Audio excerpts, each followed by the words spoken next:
El año es 1260. El mundo tiembla bajo una sombra tan vasta que civilizaciones enteras desaparecen, en ella sin dejar rastro. Desde el este un ejército avanza, no como hombres, sino como una fuerza de la naturaleza. Una ola de marea de cascos y acero ya han ahogado Bagdad en sangre. Damasco cayó sin luchar. Los gritos de Alepo aún resuenan en el viento. Y ahora, en un manantial olvidado llamado Ain Jalut, el manantial de Goliat, dos ejércitos se enfrentan a través de un estrecho valle en Palestina. Un lado comanda un imperio que se extiende desde el Pacífico hasta el Mediterráneo. El otro, una banda desesperada de antiguos esclavos sin nada que perder. Para el atardecer del 3 de septiembre, el curso de la historia humana girará sobre este único y salvaje día, o la tormenta mongol barrerá el último bastión islámico y se estrellará contra las puertas de Europa, o algo imposible sucederá. Esto no es solo una batalla. Este es el momento en que la civilización contuvo el aliento y se negó a morir. El siglo XIII. La humanidad nunca ha conocido un terror como este. Los herederos de Genghis Khan llevan la furia de su abuelo a cada rincón de la tierra. Las ciudades que resisten no solo caen, son borradas. Tan sistemática es la masacre, tan absoluta la destrucción, que la gente susurra que esto no es guerra. Es castigo divino, la ira de Dios hecha carne. Febrero de 1258. Bagdad, el corazón palpitante de la civilización islámica. Durante 8 siglos se asienta en las orillas del río Tigris. Dentro de sus muros, el califa Abbasí al-Mustasim gobierna sobre la casa de la sabiduría, donde los eruditos han preservado el conocimiento de la humanidad durante generaciones. Pero para Hulagu Khan, nieto de Genghis, esto es solo otro objetivo, solo otra ciudad que aplastar. Cuando las máquinas de asedio de Hulagu rodean Bagdad, el califa al-Mustasim todavía se aferra a la esperanza. Quizás diplomacia, quizás negociación, quizás misericordia. No entiende. Los mongoles hablan solo un idioma y está escrito en ceniza y hueso. Los muros se agrietan, las puertas se hacen añicos. La caballería mongol inunda las calles como veneno a través de venas.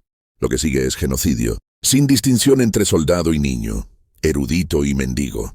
El Tigris corre negro con la tinta de libros en llamas y rojo con la sangre de 1 millón de almas. Envuelven al califa en una alfombra y lo pisotean. Bajo sus caballos asesinado, sin derramar su sangre, como exige la tradición mongol para la realeza. Bagdad, joya de la civilización, se convierte en un cementerio. La herida psicológica corta más profundo que la destrucción física. Durante 800 años, el califato ha sido el ancla del Islam. Ahora esa ancla se ha ido. El terror se propaga como plaga. La gente murmura que Gog y Magog han llegado, que el apocalipsis está aquí, como luchas contra un ejército que parece ser el propio azote de Dios. Pero Hulagu no se detiene. Nunca se detiene. Siria es la siguiente. Principios de 1260, las fuerzas mongoles aparecen ante los muros de Alepo como la muerte misma. El gobernador elige luchar. Es un suicidio. Las máquinas de asedio convierten la piedra en escombros. Los soldados se vierten a través de las brechas. Alepo se ahoga en el mismo horror que se tragó Bagdad. La antigua ciudadela arde. La población es masacrada al por mayor. Luego Damasco, pero Damasco no lucha. Los emires ayubíes, ya fracturados por rivalidades internas, miran las ruinas de Bagdad y las cenizas de Alepo y toman su decisión. Abren las puertas. Hulagu entra sin derramamiento de sangre, pero planta gobernadores mongoles como banderas en suelo conquistado. Siria pertenece ahora al Ilkhanato. La marea mongol ha llegado al Mediterráneo. Solo queda una barrera entre ellos y el dominio total. Egipto, el Cairo. El sultanato mameluco, el último poder islámico que aún se mantiene en pie. Pero los mamelucos están implosionando. Luchas de poder internas. Liderazgo débil. Un sultán niño, Al-Mansur Ali, se sienta en un trono que apenas puede ver mientras afuera la tormenta mongol se concentra en el horizonte. Entonces un nombre surge del caos. Qutuz. Qutuz no es egipcio, ni siquiera es árabe. Es un turco de la estepa khwarasmiana. Una vez capturado por los mongoles, vendido en mercados de esclavos, traído a El Cairo encadenado.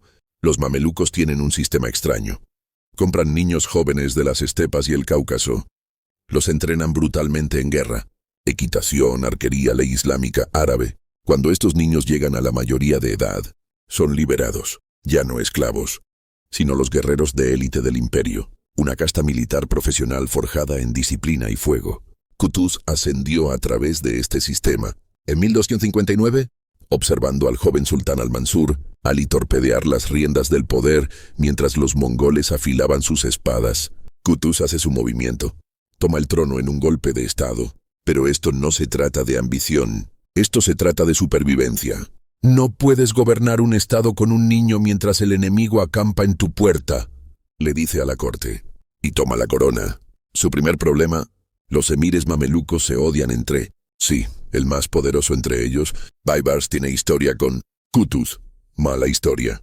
Venganzas de sangre, traiciones. Baibars ya ha luchado contra los mongoles en Siria y huyó al sur. Después de la derrota, los dos hombres se rodean como perros marcados. Pero Qutuz ve lo que Baibars puede hacer. Extiende su mano. Olvida el pasado. Lucha conmigo. Si Egipto cae, no hay ningún lugar más al que correr. Baibars acepta. No por confianza, por matemáticas. No hay otra opción. Entonces los enviados mongoles llegan a El Cairo. La carta de Hulagu Khan no es una negociación. Es un aviso de ejecución. Del rey de reyes, el gran Khan, a su esclavo Qutuz. Comienza. Las palabras destilan veneno. Sométete o muere. Mira lo que les pasó a quienes resistieron. No mostramos misericordia. Ignoramos las lágrimas. Nuestros caballos son viento. Nuestras espadas son relámpagos. No hay escape. Cada camino está bajo nuestros cascos. Qutuz lee esto en su cámara del consejo. Algunos consejeros susurran rendición. Damasco se sometió y sobrevivió, ¿no? Quizás Egipto también pueda. Pero Qutuz conoce la verdad. La sumisión es solo muerte lenta. Eventualmente, Egipto sería Bagdad. Se levanta. Su voz atraviesa la habitación. Musulmanes han recibido el salario del Estado durante años. Hoy lo ganan. Voy a luchar. Aquellos que quieran seguirme vengan. Aquellos que no, vayan a casa y esperen el resultado. Pero entiendan esto. Si no luchamos hoy, mañana no quedará un país que defender. Silencio. Pesado. Absoluto. Entonces Qutuz toma la decisión que termina todo debate. Hace ejecutar a los enviados mongoles. Sus cabezas son exhibidas en la puerta Bab Suweila del Cairo. Ya no hay vuelta atrás. Pero entonces la historia se inclina. Llegan noticias de la lejana China. Möngke Khan, el gran Khan mismo, está muerto. La ley mongol es absoluta. Cuando un Khan muere, todos los príncipes deben regresar para el Kurultai, el consejo de sucesión. Hulagu se da cuenta de que sus hermanos lucharán por el trono. Si no está allí, lo pierde todo. Hace un cálculo brutal, toma el grueso de su ejército, quizás 300.000 hombres, y gira hacia el este, de vuelta hacia Irán y Azerbaiyán. En Siria, deja solo una guarnición, quizás 10.000 hombres, quizás 20.000. Bajo el mando de Kitbukan Oyan, un general de confianza, un turco cristiano nestoriano de origen Naiman, endurecido por una vida de victorias mongolas. Hulagu no espera problemas, es solo una fuerza de contención. Qutuz escucha esto y lo entiende inmediatamente. La ventana está abierta. Si ataca ahora, mientras el ejército mongol está fracturado, podría tener una oportunidad. Si espera a que Hulagu regrese, todo habrá terminado. Julio de 1260, Qutuz marcha fuera del Cairo. Reúne todo. Caballería mameluca, el núcleo. Regimientos Halka, los soldados libres. Remanentes ayubíes de Siria, voluntarios tribales kurdos y turcomanos. Guerreros cuarasmianos que huyeron de los mongoles años atrás y han estado esperando venganza. Unos 15.000 a 20.000 hombres en total. No masivo, pero profesional. Motivado, furioso. Cruzan el desierto del Sinaí bajo un sol despiadado. Cada paso adelante es un paso hacia la posible aniquilación. Pero la moral es alta. No solo están luchando por tierra, están luchando por la existencia. En Gaza, encuentran su primera guarnición mongola, liderada por un comandante llamado Baidar. La vanguardia de Baibars se estrella contra ellos. Los mongoles se retiran. Es una pequeña escaramuza, pero psicológicamente masiva. Por primera vez los mongoles están huyendo. Qutuz avanza hacia el norte, hacia Acre, una ciudad cruzada. Esto es peligroso. Los cruzados son enemigos de los mamelucos. Pero Qutuz sabe algo crucial. Los mongoles son enemigos de todos. El Papa Alejandro IV ha prohibido la alianza cristiana con ellos. Los varones cruzados en Acre han visto lo que hacen los mongoles. Están aterrorizados. Qutuz ofrece un trato en las puertas. No los atacaremos. Ustedes no nos apuñalen por la espalda. Déjenos pasar. Vendanos suministros. Los cruzados aceptan. El miedo hace extraños compañeros de cama.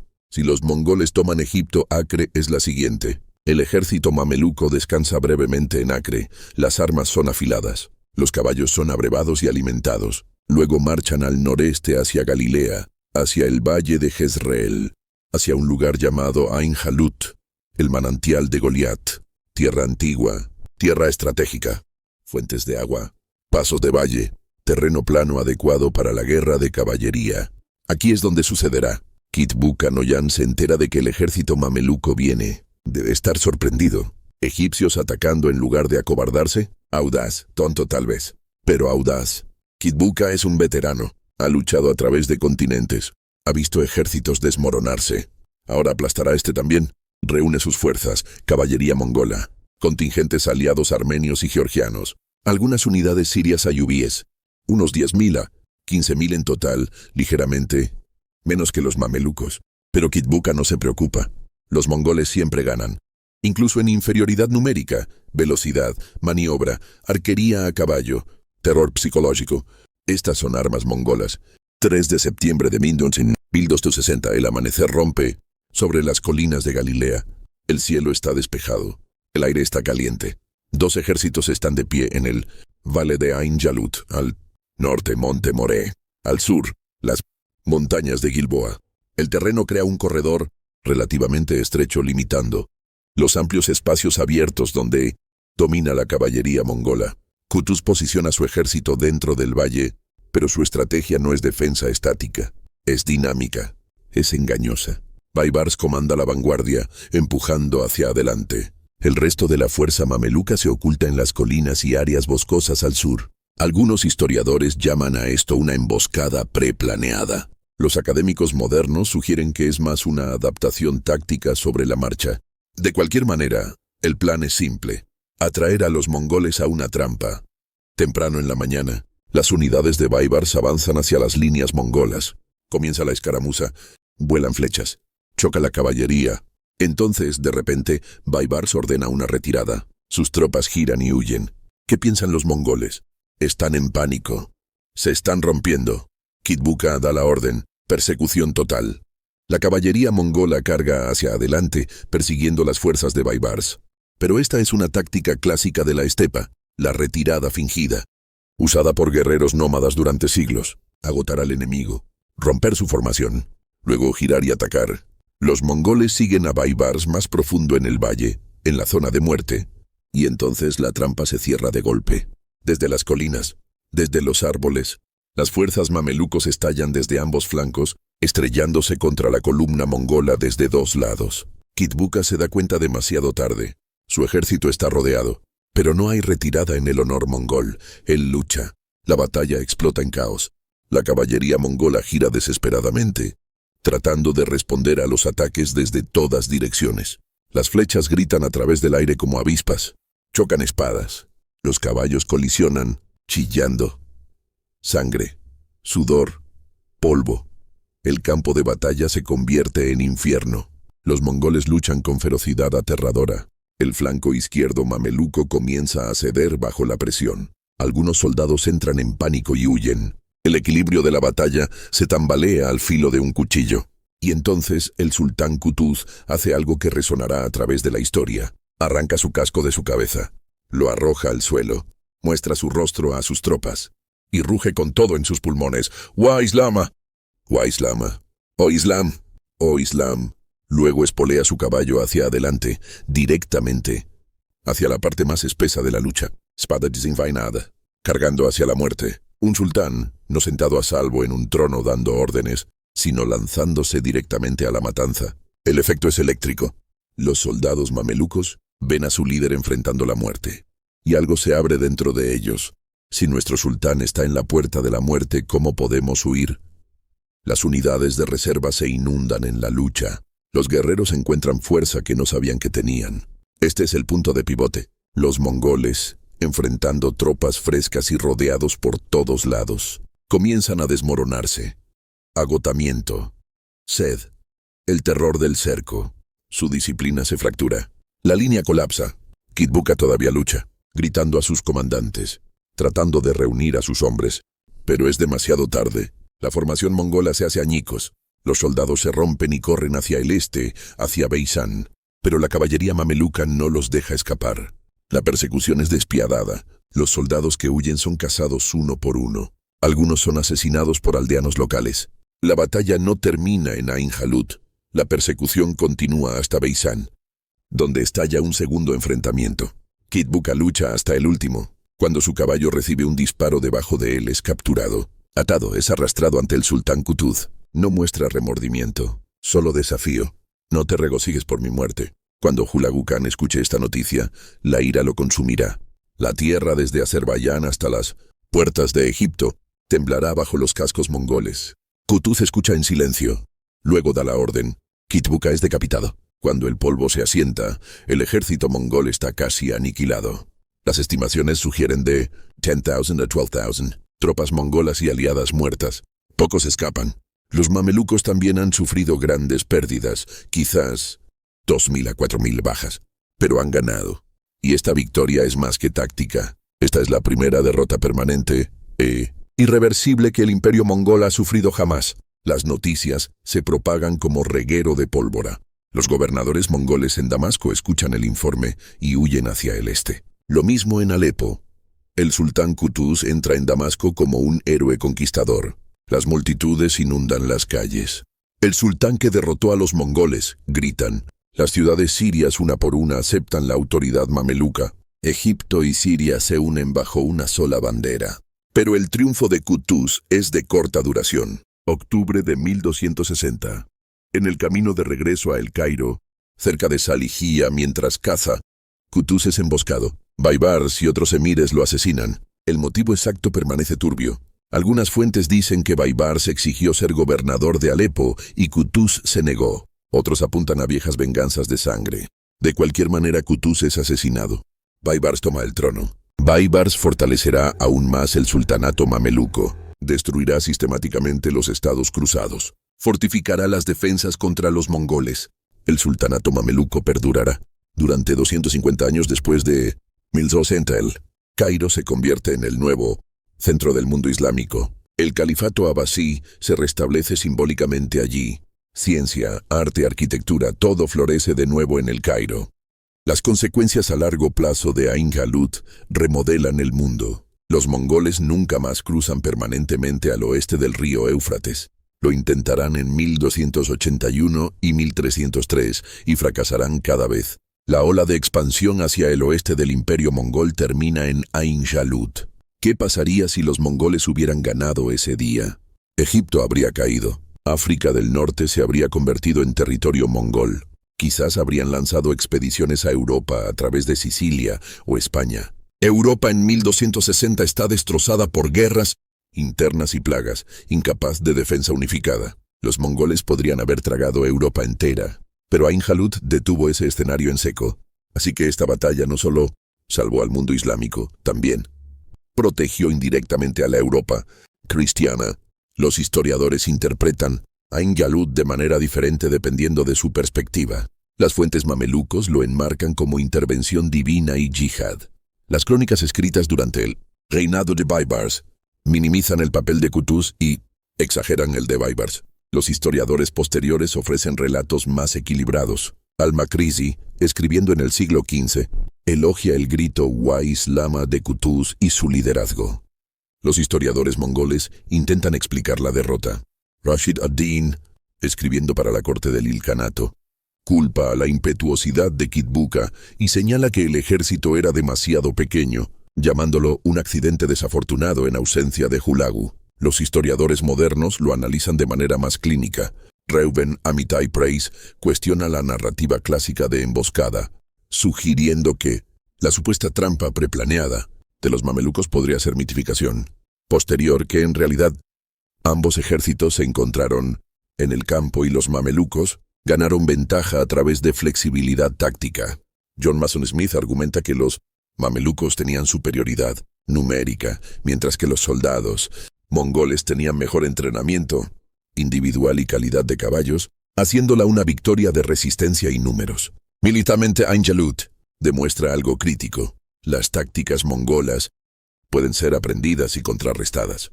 La retirada fingida Un movimiento característico mongol fue usado en su contra. Las ventajas geográficas fueron explotadas inteligentemente.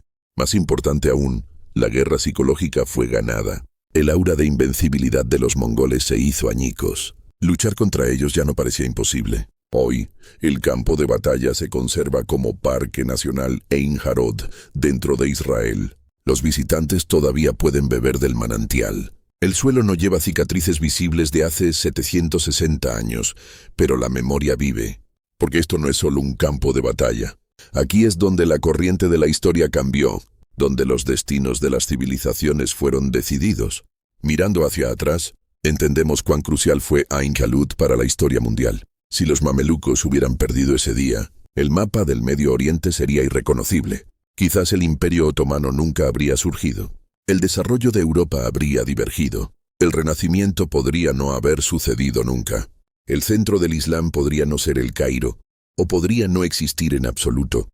Ain Jalut nos enseña esto. La historia no es solo la expansión inevitable de grandes imperios. A veces en un manantial olvidado, un puñado de almas valientes tomando la decisión correcta puede cambiar la trayectoria completa del mundo. El imperio mongol era el poder más grande en la tierra, pero los soldados esclavos de Egipto dijeron no, y lo hicieron valer. Cuando el sultán Qutuz arrojó su casco, envió un mensaje no solo a su ejército, sino a toda la historia. El miedo no es destino. Las guerras se ganan con coraje, no con números. La retirada fingida de Baibars demostró que la inteligencia y la estrategia vencen a la fuerza bruta. Y Kitbukan Oyan, luchando hasta su último aliento, mostró lo que significa el honor guerrero. 800 años después de Ain Jalut, el mundo está completamente transformado. Pero el legado de ese día vive. La arquitectura mameluca todavía está en pie en las calles de El Cairo. Mezquitas históricas, madrasas, palacios, todos rastros de la civilización, construida después de la victoria de Ain Jalut. El patrimonio cultural y religioso del Islam fue preservado por la resistencia de ese día. Quizás lo más importante, Ain Jalut nos recuerda el poder de la voluntad humana. La historia no es moldeada solo por grandes líderes, grandes ejércitos, grandes imperios. A veces un pequeño grupo en el lugar correcto, en el momento correcto, tomando la decisión correcta, lo cambia todo. 3 de septiembre de 1260, el sol del amanecer se levanta sobre las colinas de Galilea y ilumina tus ejércitos. Para el atardecer, el mundo ya no es el mismo. La ola mongola se ha detenido. El mundo islámico se mantiene en pie. Europa sin saberlo se salva. Y el manantial de Ain Jalut sigue fluyendo en silencio. Justo como la historia ha fluido desde entonces. Esta es la historia de Ain Jalut. Una historia de victoria. Una historia de resistencia. Y lo más importante, una historia de cómo la historia puede cambiar en un solo momento, con una sola decisión, con un solo grito. Wa Islam, oh Islam. Ese grito no fue solo un rugido de batalla, fue la voluntad de una civilización de sobrevivir. Y esa voluntad, el 3 de septiembre de 1260, en las arenas ardientes de Ain Jalut, se transformó en victoria. Ahora necesito escuchar de ti. Si hubieras estado en el lugar de Qutuz, conociendo las probabilidades, ¿habrías arrojado ese casco y cargado? ¿Habrías encontrado ese coraje cuando todo gritaba que te retiraras? Dime honestamente en los comentarios, porque creo que esta pregunta revela algo fundamental sobre quiénes somos cuando el mundo se está derrumbando.